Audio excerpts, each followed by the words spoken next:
नमस्कार मित्रांनो, तुम्ही पाहत आहात अति व्हायरल आणि मी आहे तुमच्या सोबत एक अत्यंत महत्त्वाची बातमी घेऊन। सध्या सोशल मीडियावर आणि यूट्यूबवर एक बातमी जोरात व्हायरल होत आहे की लाडकी बहीण योजना 2026 मध्ये बंद करण्यात आली आहे। पण खरंच ही योजना बंद झाली आहे का, की ही फक्त अफवा आहे?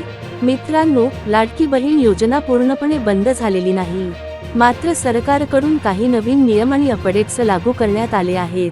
काही महिलांची KYC पूर्ण न झाल्यामुळे लाभ तात्पुरता थांबवण्यात आला आहे। काही लाभार्थ्यांची अर्ज पडताळणी व्हेरिफिकेशन सुरू आहे। चुकीची माहिती किंवा अपूर्ण कागदपत्रे असल्यास लाभ रोखला जातो।